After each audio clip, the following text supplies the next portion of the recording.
एक बार फिर से स्वागत है आप सभी का मेरे YouTube चैनल आन्या एकेडमी में। तो अब तक हम लोगों ने कालिदास से संबंधित 50 प्रश्नों को कवर किया और उसके बाद भारवी कवि से 13 प्रश्नों को महत्वपूर्ण प्रश्नों को कवर किया है। तो इसी श्रृंखला में आज के जो हमारे कवि हैं टीजीटी पीजीटी हिंदी के अंतर्गत संस्कृत साहित्य के, उनका नाम है माघ। माघ जी का जन्म स्थान है गुजरात के श्रीमाल नगर का और इनका जन्म समय 7वीं शताब्दी का अंतिम चरण अर्थात 675 ईस्वी के लगभग। और इनके पिता का नाम था दत्तक और इनकी जो कृति है वो है शिशुपाल वध और इसमें कुल 20 सर्ग है। यह महाकाव्य शिशुपाल वध बृहत्तरी की द्वितीय रत्न माना जाता है। माघ के विषय में सूक्ति प्रचलित है कि उपमा कालिदासस्य भारवे अर्थ गौरवम दंडिना पदलालित्यम माघे संति त्रयोः गुणा। विशेषता यह है कि माघ की विशेषता यह कि इन्होंने तीनों गुणों का मणिकांचन संयोग प्रस्तुत किया है। इसमें प्रसाद, माधुर्य और ओज गुणों का संतुलित सामंजस्य है। उपमा, अर्थ गौरव और पद लालित्य इन तीनों गुणों की प्रचुरता के कारण माघे संति त्रयोः गुणा उक्ति कवि वृंद में बहुश्रुत है। शिशुपाल वध की कथा महाभारत से ली गई है। श्री शब्द से ग्रंथ का प्रारंभ होता है। इसकी जो संक्षिप्त कथा है वो ये है कि इसमें देवर्षि नारद द्वारा शिशुपाल के पूर्व जन्मों का विवरण देते हुए उसके अत्याचारों का उल्लेख, श्री कृष्ण से उसके संहार की प्रार्थना, युधिष्ठिर के राष्ट्रीय यज्ञ में श्री कृष्ण का इंद्रप्रस्थ पहुंचना, शिशुपाल का अभद्र व्यवहार और क्रुद्ध श्री कृष्ण द्वारा उसका वध वर्णित है। पहले सर्ग में देवर्षि नारद का आगमन होता है और नारद द्वारा शिशुपाल के पूर्व जन्मों और अत्याचारों का वर्णन कराया गया है। दूसरे सर्ग में श्री कृष्ण, बलराम और उद्धव की गुप्त मंत्रणा।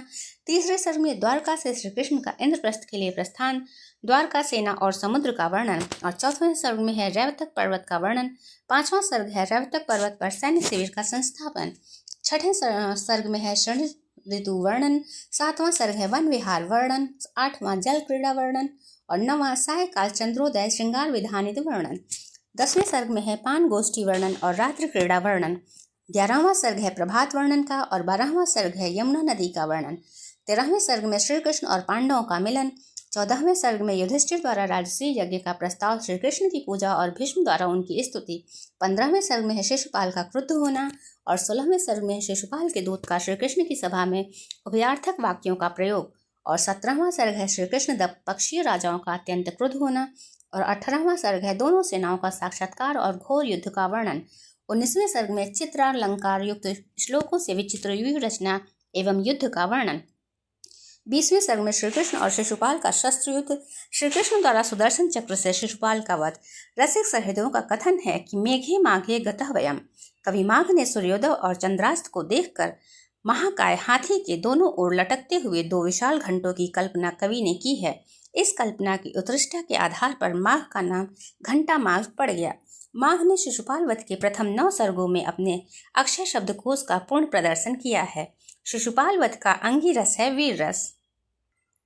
उपमा, पद लालित्य और अर्थ गौरव की दृष्टि से एक साथ 3 गुणों से युक्त कौन सा संस्कृत कवि प्रसिद्ध है? तो उपमा, पद लालित्य और अर्थ गौरव की दृष्टि से माघ कवि प्रसिद्ध हैं। संस्कृत के किस कवि के लिए घंटा विशेषण प्रयुक्त हुआ है? तो संस्कृत के माघ कवि के लिए घंटा विशेषण प्रयुक्त हुआ है। काव्य रचना की दृष्टि से महाकवि माघ किन 3 गुणों से विभूषित स्वीकार किए जाते हैं? तो काव्य की रचना की दृष्टि से महाकवि माघ उपमा, अर्थ गौरव और पद लालित्य इन 3 गुणों से विभूषित किए जाते हैं। शिशुपाल वध का अंगी रस कौन सा है? तो शिशुपाल वध का अंगी रस है वीर रस। शिशुपाल वध में कुल कितने सर्ग हैं? तो शिशुपाल वध में कुल 20 सर्ग हैं। 9 सर्ग गते माघे 9 शब्दों न वेद्यते उक्ति किस ग्रंथ से उद्धृत है? तो 9 सर्ग गते माघे 9 शब्दों न वेद्यते यह शिशुपाल वधम से उद्धृत है। विभावी विभवी भावो विभा भावी विवो विभि 2 वर्णों वाला श्लोक किस कवि का है? तो ये है माघ का। माघ की लिखी कितनी रचनाएं हैं? तो माघ ने सिर्फ एक रचनाएं लिखी है और उसका नाम है शिशुपाल वधम। शिशुपाल वध के रचयिता कवि का नाम छांटिए। तो शिशुपाल वध के रचयिता के कवि का नाम है माघ। शिशुपाल वध महाकाव्य की कथा ली गई है किससे? तो शिशुपाल वध महाभारत महाकाव्य से यह कथा ली गई है। शिशुपाल वध ग्रंथ का प्रारंभ होता है किस शब्द से? तो शिशुपाल वध ग्रंथ प्रारंभ होता है श्री शब्द से। शिशुपाल का वध किस सर्ग में वर्णन है? तो शिशुपाल का वध सर्ग 20 में इसका वर्णन किया गया है। माघ के पिता का नाम क्या था? तो माघ के पिता का नाम था दत्तक। माघ का समय कौन सा माना गया है? तो माघ का जो समय है वो है 675 ईस्वी के लगभग माना गया है। शिशुपाल वध महाकाव्य बृहत्तरी का रत्न माना जाता है। तो शिशुपाल वध महाकाव्य बृहत्तरी का द्वितीय रत्न माना जाता है। तो इसी के साथ आज का वीडियो हमारा यहीं पे समाप्त होता है। मिलते हैं कल एक नए टॉपिक के साथ, तब तक आप सभी का धन्यवाद।